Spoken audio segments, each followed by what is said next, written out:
recently established a partnership with Italian.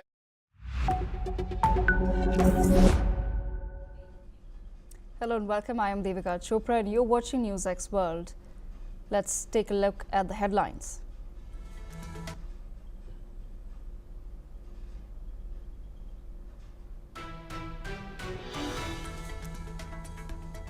Indian Prime Minister Narendra Modi says terrorists and their backers will be hunted down and punished after 26 tourists were killed in Kashmir. Speaking in Bihar, he paid tribute to the victims and urged the nation to stand united in grief and resolve.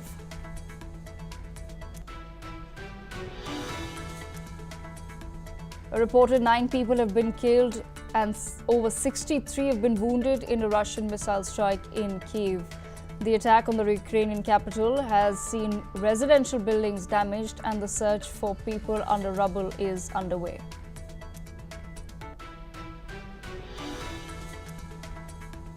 Beijing says there are no ongoing trade talks with Washington, dismissing President Trump's claim as groundless. China's Commerce Ministry flatly denies any negotiations to lower tariffs imposed by the US.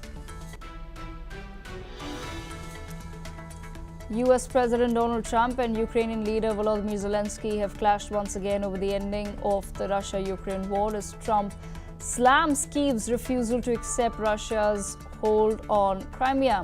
US Vice President J.D. Vance warns that if both sides don't agree to a deal soon, Washington may quit its peace role altogether.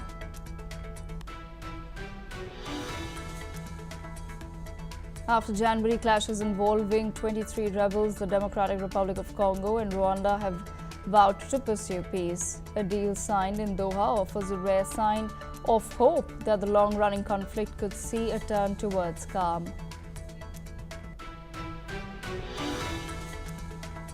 US Secretary of State Marco Rubio says Iran must not enrich uranium under any deal with Washington, even as talks continue. Iran, however, has insisted that zero enrichment is unacceptable, making compromise hard to reach.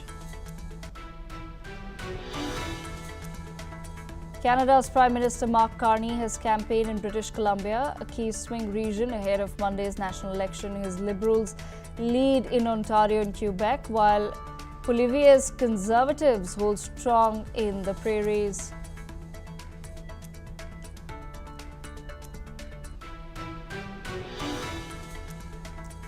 St. Peter's Basilica reopens as tens of thousands gather to pay their final respects to Pope Francis, laid in an open coffin. Vatican says nearly 50,000 worshippers have already come to bid farewell ahead of his funeral on Saturday. And our top focus, Indian Prime Minister Narendra Modi has vowed severe retribution for those behind the terror attack in India's Jammu and Kashmir, stating that India will track and punish the perpetrators till the end of the earth. He emphasized that terrorism will not go unpunished, with India's resolve to fight terrorism stronger than ever. In response to the attack, India has taken swift diplomatic action, suspending visa services for Pakistani nationals and revoking all existing visas. The Indian government has also closed its airspace to Pakistani airlines and suspended all trade with Pakistan. Meanwhile, Pakistan has retaliated by suspending all visas under the SAARC visa exemption scheme for Indian nationals, excluding Sikh religious pilgrims. Islamabad also announced that it would close the Wagah Border and put bilateral agreements with India, including the Simla Agreement, on hold. Pakistani Prime Minister Shehbaz Sharif has convened a National Security Committee meeting to discuss India's water sharing treaty suspension, declaring any attempt to stop the flow of water as an act of war. Pakistan has vowed to defend its sovereignty with full force.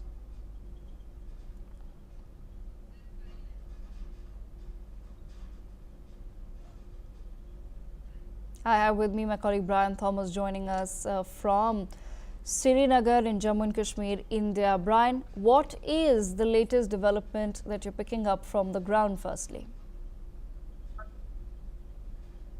I am at the very famous Dal Lake, which is considered to be a very bustling area where a lot of tourist activities, attractions happen. There's a very famous shikara also. But again, post the very barbaric attack that had happened, it had jolted Kashmir, and not just Kashmir, the entire nation. But again, the tourism is one such aspect that remains the most affected. Let me show you these visuals also. You can see a very scenic view, a very majestic view that is looking.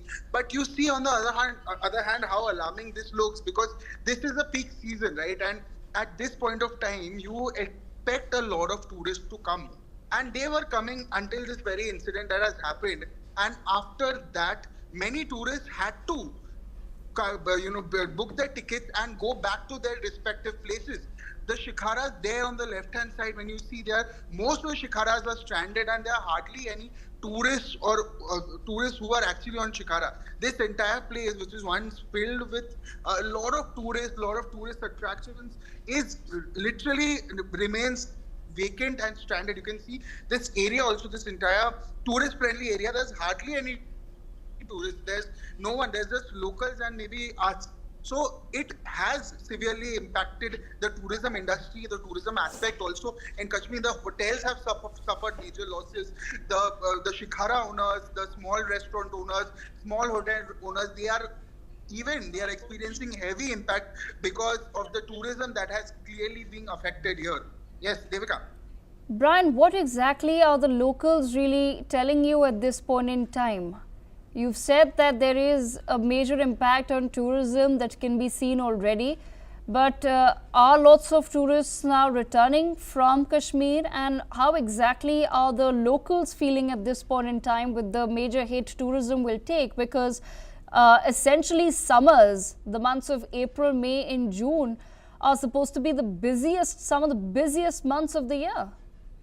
Well, clearly, Devika, we've earlier spoken to many locals here, small hotel owners, small restaurant owners, and they had only one thing to say, that even though, yes, the entire Kashmir, the locals are standing against the brutality that has happened, they even, took yesterday as a black day.